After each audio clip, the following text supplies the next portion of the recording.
Hey friends, this is where to bring your kids in Bangkok Part 2. Your kids are gonna love this.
I hope you loved the video. I know my kids enjoyed themselves greatly.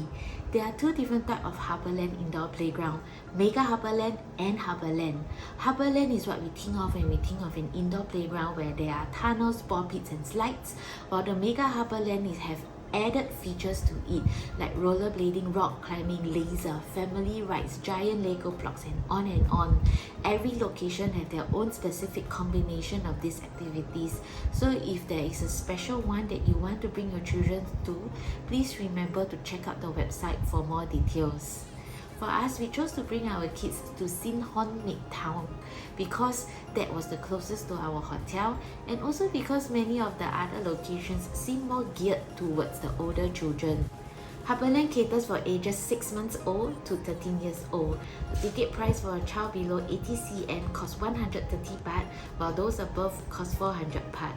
They are also particular about safety all the way down to their socks.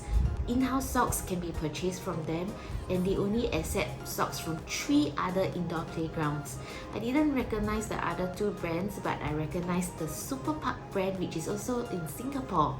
Speaking about Super Park Singapore, the size of Super Park Singapore is 40,000 square feet, while the size of the largest indoor playground of Harbourland in Bangkok is 10,000 square meters. That is more than 100,000 square feet of play area.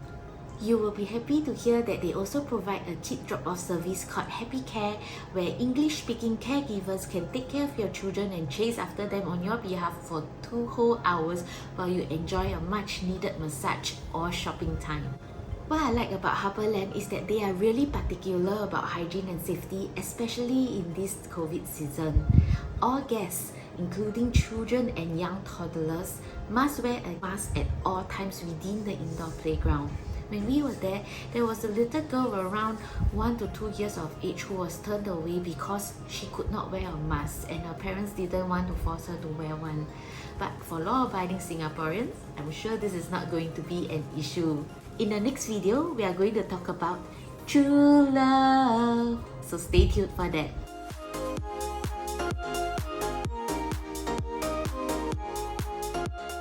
At common touchpoints throughout the indoor playground, there is a sign stating that it would be regularly sanitized every hour.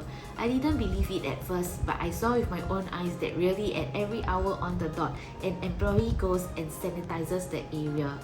There are also certain activities in the playground which are restricted by height. Either a minimum height requirement to go down a very steep slide, for example, or a maximum height requirement like at small view, which is where the little kids get to play.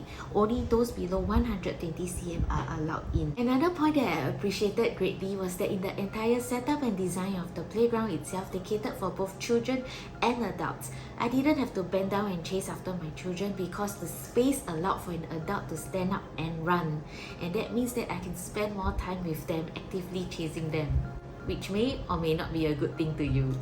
Even though Sinhon Midtown at 1,000 square meters is one of the smallest, if not the smallest among all the Harborland locations, it was the perfect choice for us. There were more than enough activities for the entire 2 hours that we were there, and they were more than adequately staffed even though it was a Thai public holiday.